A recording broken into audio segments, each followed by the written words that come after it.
You make more money now, maybe a lot more. But somehow, your stress didn't disappear. Your savings barely moved. Your freedom still feels far away. And every time your income increases, your life somehow gets more expensive with it. That's the trap nobody warns you about. Because most people think being broke is an income problem. It's not. It's a behavior problem hiding behind a bigger paycheck. And the dangerous part? A lot of these habits actually look responsible, normal, successful, even smart, until years pass and you realize your income grew, but your net worth didn't. So in this video, we're breaking down the 10 money habits that quietly keep high earners broke, not poor on paper, broke where it matters. Freedom, options, and control over your future. And the deeper we go, the worse the pattern gets. Section 1, Lifestyle Inflation. The first habit is the most common. And honestly, it feels harmless at first. You get a raise, so naturally, you upgrade your life. Better apartment, better car, better restaurants, better vacations. Sounds reasonable, right? You worked for it. But here's where people go wrong. Every upgrade creates a permanent monthly commitment. And permanent commitments change how you think. At first, your higher income feels exciting. Then suddenly, it becomes necessary. That's the shift. Your income stops creating freedom and starts maintaining a system. A simple example. Someone making $60,000 upgrades their lifestyle after reaching $120,000.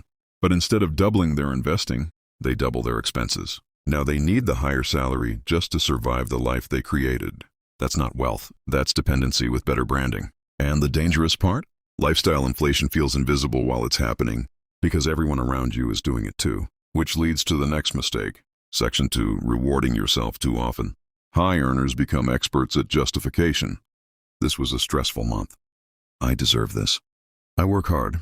And occasionally, that's fine. But repeated emotional spending becomes a hidden leak. Not because one purchase destroys you. Because the pattern does. Most people don't realize this. Your financial future is usually destroyed by recurring behavior. Not one catastrophic decision. Daily delivery apps, impulse tech upgrades, luxury subscriptions, weekend spending rituals, tiny emotional rewards, repeated thousands of times. And here's the psychological trap. The more stressful your career becomes, the more you spend to compensate for it. So your income rises, but your financial pressure rises with it. Now your job doesn't just fund your future. It funds emotional recovery from the job itself. That's when money becomes circular. You earn to cope, then cope to continue earning. And that leads to something deeper. Section 3, confusing income with wealth. This one destroys people quietly, especially young professionals. Because high income creates the illusion of progress.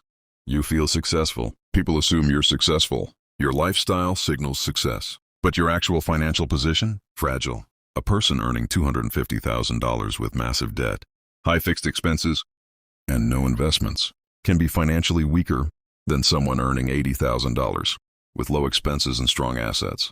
But society rarely measures wealth correctly. We measure visible spending, cars, neighborhoods, brands, experiences, not ownership, not flexibility, not time freedom. And this changes behavior in dangerous ways. People stop asking, how much am I keeping? And start asking, how successful do I look? That question alone ruins millions of financial lives. Because once image enters the equation, logic leaves the room. Now every purchase becomes identity reinforcement. And that's where high earners begin losing control. Section 4, financing your identity. This is where it starts getting dangerous. Because eventually, people stop buying things for utility. They buy them to maintain a version of themselves. The luxury car isn't transportation anymore. It's proof. The expensive apartment isn't housing. It's validation. And once identity becomes attached to spending, downgrading feels emotionally painful. Even when it's financially smart. That's why some high earners stay trapped in jobs they hate. Not because they lack income. Because they built an identity too expensive to maintain without constant pressure. Think about that. Some people don't fear being poor. They fear looking less successful than they used to. Huge difference. And companies understand this perfectly. That's why modern marketing rarely sells products anymore. It sells identity upgrades. You're becoming someone. Which sounds empowering, until the bill arrives every month for the next 7 years. And this creates the next problem. Section 5, upgrading fixed expenses too early. People obsess over cutting small expenses, coffee, streaming subscriptions, tiny purchases. Meanwhile, their real financial damage comes from fixed costs. Housing, cars, insurance, debt payments. These are the expenses that follow you every single month. quietly, relentlessly, and high earners often upgrade these far too early because rising income creates false confidence. A bigger salary feels permanent, but income is fragile. Industries change, layoffs happen, burnout happens, health problems happen, but fixed expenses don't care. They remain. That's why two people can earn the same income, but one feels calm while the other feels trapped. The difference is flexibility. One built margin, the other built obligations. And here's the uncomfortable truth. A lot of people aren't actually rich enough for the lifestyle they're living. They're temporarily financing it with future labor. That's not wealth. That's borrowing stability from your future self. And eventually, the pressure compounds. At this point, you might think this video is about budgeting. It's not. It's about behavior. Because most financial problems at higher income levels are no longer mathematical. They're psychological. You don't stay broke because you lack information. Most people already know they should save more, invest more, spend less. The real problem is deeper. Money changes identity. And once people start earning more, they unconsciously start performing success instead of building freedom. That's the trap. You thought higher income would remove pressure. But for many people, it simply upgrades the pressure into a more expensive form. And this is where the damage becomes invisible. Section 6. Building a life that requires constant high performance. This habit destroys long-term freedom, because many high earners accidentally build lives that only function if everything keeps going perfectly. Perfect income, perfect health, perfect energy, perfect career momentum. But life doesn't work like that. Burnout happens fast when your lifestyle depends on constant output, and high performers are especially vulnerable to this, because they normalize pressure. They convince themselves, I can handle it, until they can't. Now here's the scary part. When your lifestyle becomes too optimized around peak income, you lose the ability to slow down. You can't take risks, can't pivot careers, can't step away, can't breathe. So even though your income looks impressive, your freedom is shrinking, quietly. And most people don't notice until they're emotionally exhausted. Which brings us to another silent destroyer. Section 7. Using money to impress people who aren't paying attention. This one sounds obvious, but it controls more spending than people admit. A shocking amount of financial behavior is social signaling. People buy things to communicate status, not utility. And the weird part? Most people barely notice. Think about how quickly others adapt to your upgrades. New car, exciting for a week. Luxury watch, temporary attention. Expensive apartment, becomes normal instantly. But the payment stays with you for years. That's the imbalance. The emotional reward is temporary. The financial burden is long-term. And social media made this worse, because now comparison never stops. You're constantly exposed to curated lifestyles from people you don't even know, which quietly shifts your internal definition of normal. Suddenly, wealthy behavior starts looking average, and average behavior starts looking like failure. That distortion changes spending habits dramatically, especially for high earners trying to keep up. But here's the reality. Most people are too busy worrying about their own lives to study yours, which means many financial sacrifices are being made for audiences that barely exist. And that leads directly into the next habit. Section 8. Neglecting asset ownership.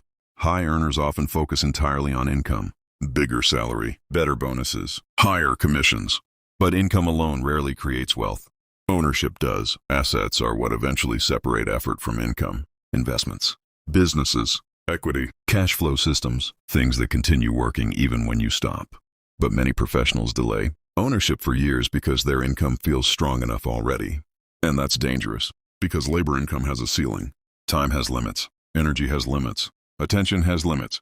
And eventually, you reach a point where earning more requires sacrificing more life. That's when people realize they spent years improving income without improving leverage. So despite earning more than ever, they still can't stop working. That realization hits hard, especially when you realize how much time has already passed. Section 9. Mistaking consumption for progress. Modern culture trains people to associate spending with advancement. New purchase feels like growth. Upgraded lifestyle feels like success. But consumption and progress are not the same thing.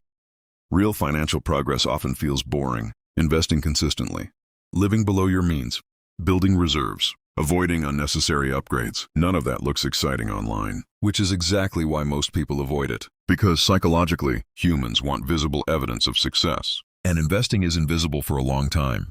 That delay creates tension. You sacrifice now, without immediate social rewards.